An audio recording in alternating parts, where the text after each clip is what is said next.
Mystery is my hobby.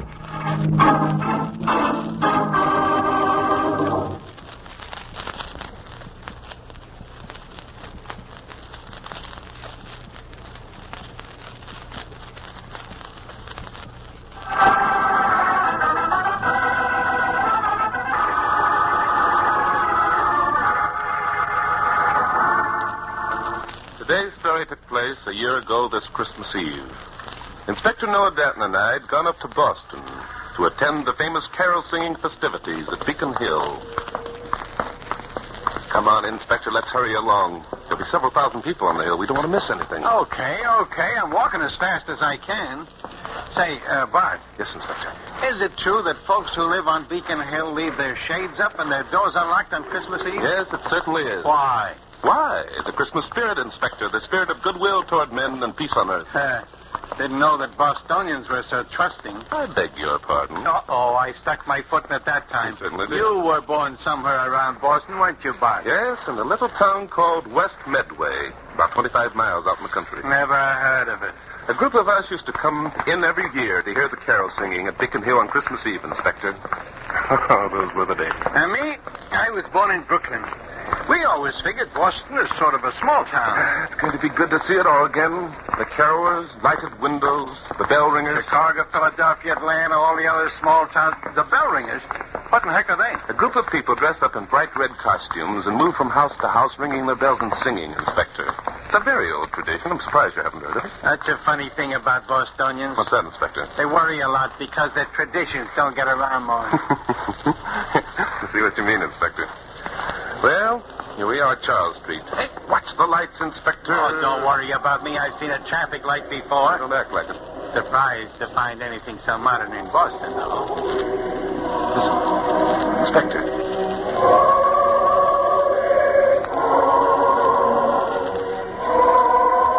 Yeah, it's kind of pretty, isn't it? Isn't it? I think they're up near Louisburg Square. I don't hear any bells. Can I see you a minute? Hey, that kid's talking to you, Bart. Oh, hello, Sonny. What's in your mind? Are you Barton Drake? Must be somebody from West Medway. Yes, I'm Barton Drake. How did you know? Well, I read a lot of your books, Mr. Drake, and your picture was in the paper this morning. They told me that you were going up to the carol singing tonight. So, being a detective yourself, you trailed us, eh, Sonny? Oh, no, sir. I figured you'd come along this way. I've been waiting here since 5 o'clock. 5 o'clock? Say, Bub, you must be frozen stiff. Oh, no, sir. I'm not very cold. Anyway, it won't matter if Mr. Drake will help us. Help who, Sonny? What's wrong? Well, it's my sister and Dad. And me. Well, all three of you, eh? What's your name, Sonny? And what's the trouble? I'm Jimmy Christian, and, well, my dad, he's in trouble. Bad trouble, Mr. Drake. Well, tell me about it, Jimmy. Well, my dad... Well, you see, my dad... Yes, go on. Dad, he murdered a man last night. Jumping Judas, Bub, your dad is in a jam. Well, he didn't really do it. I know he didn't. My dad couldn't hurt anybody. He's the most wonderful man that ever lived. He just wouldn't hurt anybody. I'm sure he wouldn't, Jimmy. Inspector, suppose we stepped over to that drugstore in the corner and order up some hot chocolates, I'm sure our young friend will find it easier to talk if we get in out of the cold. Yeah, it's a good idea. I always say hot chocolate is just the thing to bolster up a man's spirits.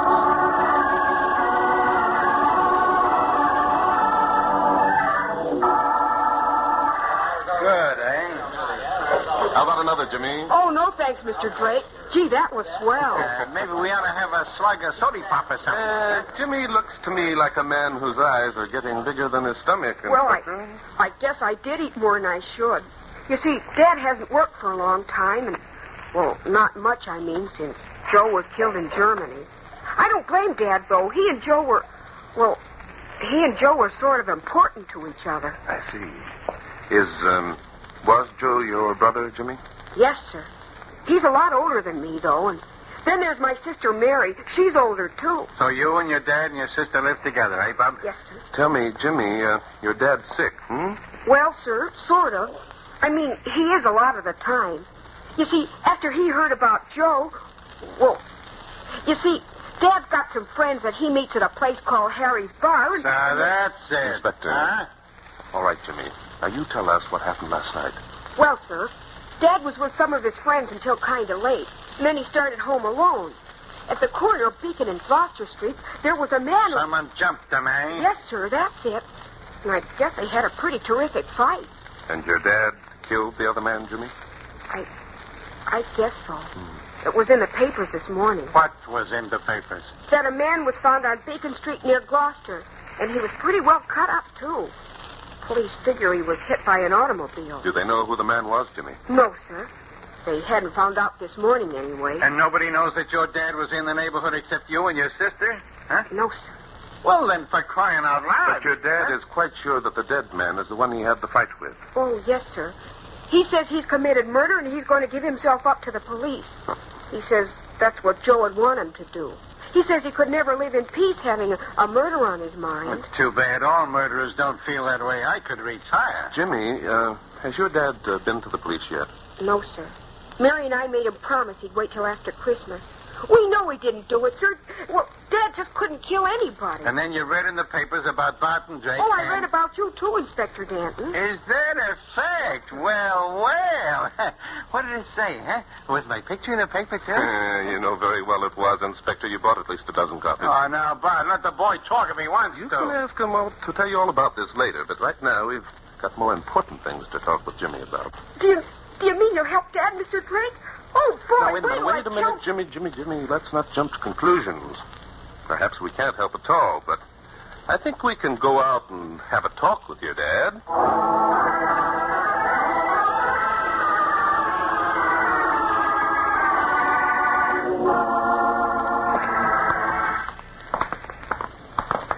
It's only a little further. You're not getting tired, are you, Inspector Danton? Me? Tired? Walking? I love it. That's why I have flat feet. Have you always lived in this neighborhood, Jimmy? Yes, sir. Just down here's a little ways. Down this alley? Well, it isn't really an alley. Well, Dad says it used to be a famous street. Oh. Here we are up these steps. Well, Jimmy, I see you've got a Christmas tree in the window. Oh, yes, sir. Mary and I saved up and bought it. We figured if we had a tree and things, well, it'd make Dad feel better. Looks kind of nice at that. Come on in. Boy, Mary'll sure be surprised. She said I was crazy if I thought I could get Barton Drake to come here. Don't forget me, Bub. Hey, Mary! Dad! He's here! Barton Drake is here! Jimmy, what in the world? Jimmy, who are these men? It's Barton Drake and Inspector Noah Danton. Don't you recognize them? I told you they'd come if I asked them. I told you. Good evening. I suppose you're Jimmy's sister, Mary. Why, it is Barton Drake. Well, sure it is. Who'd you think it was? Oh. And this is Inspector Danton. Hi. Well, won't you sit down? I hardly know what to say. Jimmy, you shouldn't have done this. Well, sure I should. Mr. Drake will prove that Dad didn't murder anybody, won't you, Mr. Drake? Well, I don't know, Jimmy, but I'd like to talk to your dad, if I may. I'm sorry Jimmy put you to all this trouble, Mr. Drake, but I'm afraid there's nothing anyone can do. On the contrary. I think your father'd be making a mistake if he gave himself up to the police pleading murder. Now, wait a minute, Barton. Murder's murder. Not unless it's deliberate, Inspector. According to Jimmy's story, Mr. Christian was attacked. If death resulted from the fight that followed, it could reasonably be called self-defense. I knew it. I knew Mr. Drake would figure out something. I'm afraid Jimmy didn't tell you everything, Mr. Drake. Oh? You see, the police believe that the man who was found on Beacon Street this morning was hit by an automobile. Yes, I know. Jimmy told us that. Sure I did. I told him everything. Please, Jimmy. Dad feels that sooner or later they'll catch the hit-and-run driver, Mr. Drake. He feels that someone might go to prison for his crime. Well, why doesn't he wait until that happens? It's hard to explain, gentlemen. Ever since my brother Joe was reported killed in action, Dad's conscience has been bothering him. Somehow he feels that what happened to Joe is his fault. So he gets pie-eyed every night at Harry's bar, eh? Don't you talk that way about my dad. He only does what he does because he feels so bad about Joe. Okay, Bob, okay. Is your father at home, Miss Christian? It won't do any good to talk to him. I know it won't. I'm sorry that Jimmy put you to all this trouble. Well, since we have gone to the trouble, I'd like to talk to your father, if I may. I'm sorry, but Who wants to talk to Noel Christian? Oh, Dad! Hi, Dad. Hey, guess who these men are? They're Barton Drake and Inspector Noah Danton. That's who. Barton Drake, the criminologist? Yes. That's right, Mr. Christian. I'm Drake. This is Inspector Noah Denton. Aye. So they found out, huh? They know I'm a murderer. On the contrary, Mr. Christian, we hope to prove that you're not a murderer. Well, gentlemen, I'm ready to go with you, and it's a relief. Believe me, it is. It isn't easy to live with one's conscience. But, Dad, you don't understand. These men are here to help you. Help me? There's no help for a murder, daughter. Isn't that right, Inspector Dam? What? Oh, sure, yeah, that's right. No help for a murderer. You bet. You see, the inspector knows. If Joe were here, he'd understand. Joe was my son, gentlemen. Since he was killed, I've been trying to live as I know he would want me to. By forgetting your responsibilities toward your other children, Mr. Christian? Why, the idea. Young man, you don't realize what you're saying. I realize perfectly well what I'm saying, Mr. Christian. There isn't one man in a million who would give himself up to the police, claiming he was a murderer, especially when there was a chance of his getting out of it, unless he were a complete fool. I don't think you're a fool, Mr. Christian. Hey, you can't talk to my dad like that. I wish now I'd never even asked you. Mr. Drake, I think you'd better leave. Very well, Miss Christian. No, wait. Yes? Your words interest me, Mr. Drake. You say I'm not a fool. Why, then, do you think I'm giving myself up to the police?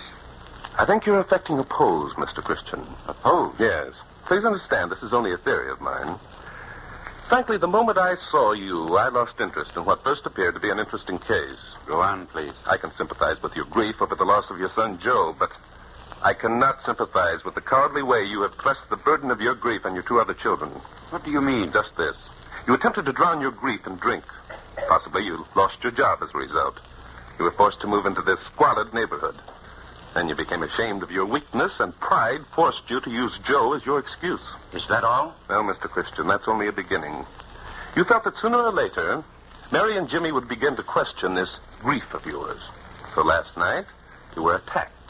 This morning, there was an account in the papers of a body being found near the spot where you'd been set upon. And so? And so you saw an opportunity to make a hero of yourself by pretending your grief over Joe's loss was forcing you to give yourself up as a murderer.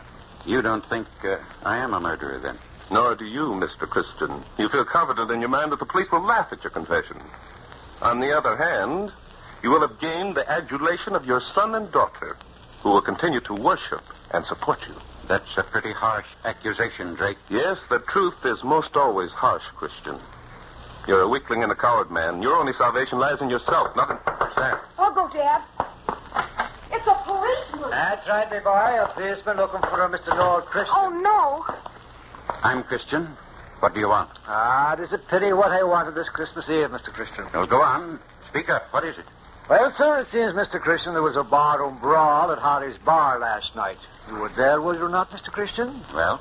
And it seems you punched the nose of a gentleman named Charlie Augustus, Mr. Christian. He deserved it? Oh, I have no doubt but that he did, sir. But tell me, did he deserve being murdered now? Murdered? Yes, sir. On Bacon Street in Gloucester, his body was found. At first, we thought it was the work of a hit-and-run driver. It was, wasn't it? No, Mr. Christian, that's where you're wrong, I think. Witnesses are on who claim that this Charles Augustus followed you after you left Hattie's bar and a fight ensued. That's a lie. It wasn't Charlie. No. Who else was it then? Charlie's body was discovered dead. Pity it is, Mr. Christian, on a Christmas Eve, too. But I'll be arresting you for the murder of Charles Augustus. Come along now.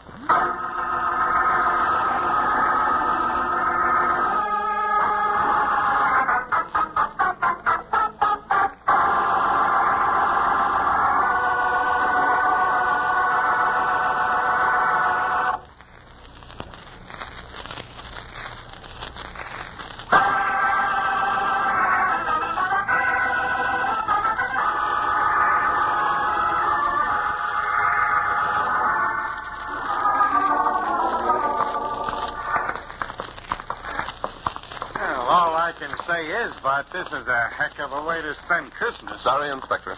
That's a help. You invite me up to hear the carol singers, and what happens? You tell me that on Christmas Day we'll go out to your old hometown. And what Inspector, happens? if you prefer to return to New York, there are trains leaving the South Station every hour. Oh, yeah? Oh, yeah. Huh. Well, Inspector?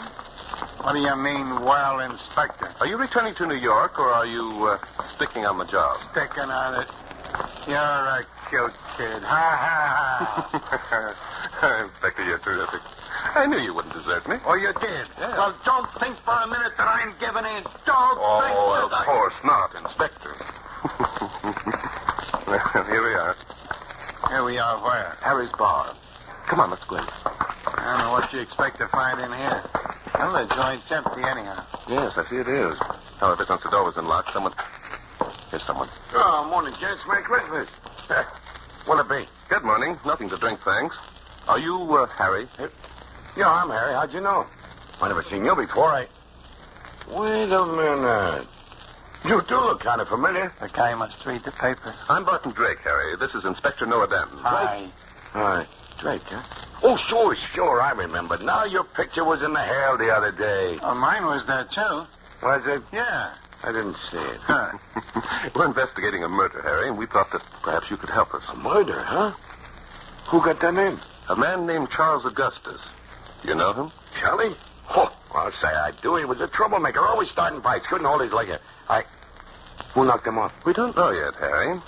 I understand there was a fight here 2 nights ago. I'll say there was a beaut. Yeah. There's most always a fight when Charlie's around. Well, and what started this fight, Harry? I don't know. Charlie made a crack about no Christian's kid Joe, the one who got killed overseas. Mm-hmm. Some of the boys took exceptions to it and jumped him. Some of the boys. Wasn't Christian here? Sure, he was here, but he didn't do nothing. He was thwacked. Oh, he was? Okay. Yeah. Anyone get hurt? What? No more than usual. Charlie got cut up a little, I guess. I only let him fight 3 or 4 minutes. Charlie's kind of sickly and can't take too much of that pummeling. Well, what happened after the fight? Nothing. Charlie got sick to his stomach and went outside and couldn't come back. And what time did Noah Christian start for home? Oh, I'd say it was about 11 o'clock, I guess. Mm-hmm. He was pretty well plastered. Do you happen to know where the Christians live, Harry? I ought to. I've walked Noel home enough times. And how does Christian get home when you don't walk him? Well, he's got a system. He goes straight down Gloucester, crosses Beacon, and keeps on to the river. Yeah? The river's sort of a landmark for him, see? So he keeps it in sight till he comes to the Esplanade Shell, then he goes up and across Charles. He's never missed yet. Well, 2 nights ago he missed. He wasn't so drunk. Inspector. What's the matter? What did I do? Hey, wait a minute. Wait a minute. You two ain't saying it was Noel that knocked out Charlie, are you?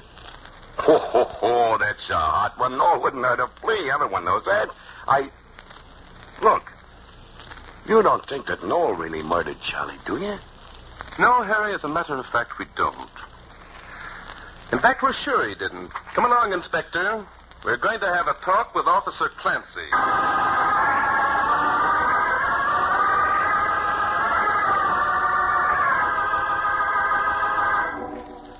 Oh, sure, I understand, Mr. Drake. Only it's Christmas, you see, and, well, I was planning on being with the kids. That's right, Clancy. It's Christmas. And no Christian is spending the day in jail for a crime he didn't commit. No, just a minute, Mr. Drake, just a minute.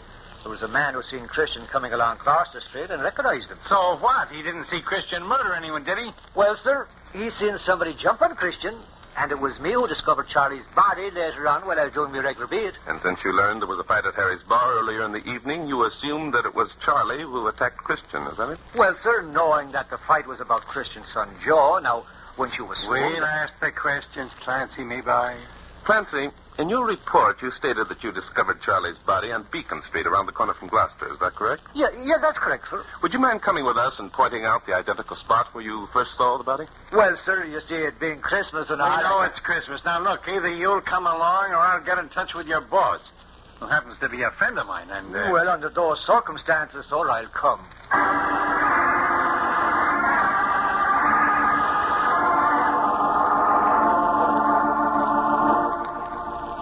Well, gentlemen, here we are. I was right there that I discovered the body. Okay. But how do you know that this is the corner of Beacon and Gloucester Streets? All the signposts are covered with snow. I beg your pardon, sir, but if you have lived in Boston as long as I have, you'd know when you're at the corner of 2 streets. We can't argue that, Inspector. If this is Clancy's regular beat, he ought to know where he is. Thank you very much, Mr. Drake. Now, if I've done all I can... Well, just a minute, Clancy. I've one of my cards here somewhere. Here we are. Now, would you be good enough to jot down briefly a description of where we are? Oh, it's all in my report, sir. Yes, I know it is. But you see, the inspector and I are strangers in Boston. We'd like your personal description for future references. Well, it's against regulations, sir. Heck with regulations. Write it down. Let's get out of here. I'm cold. I'm sorry, sir. I can't obey your orders without permission from the sergeant. Well, for God's sake, get permission. No, never mind, Inspector. I've changed my mind. I don't think we'll need it. Clancy, I'm sorry, but you have to come with us while an autopsy is performed on the body of Charles Augustus.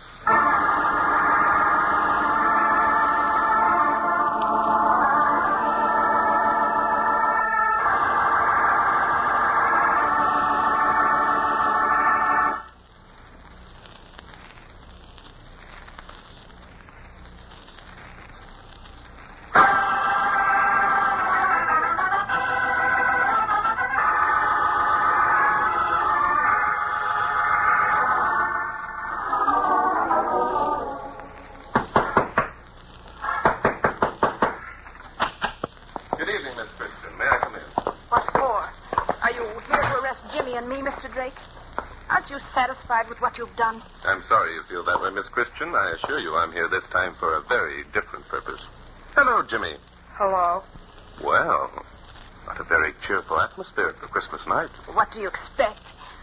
We'd planned such a nice Christmas for Dad. And you're going to have a nice Christmas, I assure you. Oh, sure, a nice Christmas with Dad in jail and Joe dead and everybody else having a party. All right, Mr. Christian, inside with you. Oh, Dad! Hello, kid. Oh. Merry Christmas. Well, Dad, what happened? Oh, gosh, Dad, you really didn't kill anybody, did you? Did you, huh? Really? I guess not, son. But I'll let Inspector Danton and Mr. Drake tell you about it. Well, there isn't a great deal to tell. Inspector, have you the autopsy report? Yeah, I got it. Charlie Augustus died of heart attack and exposure just like you figured, Bart. Heart attack?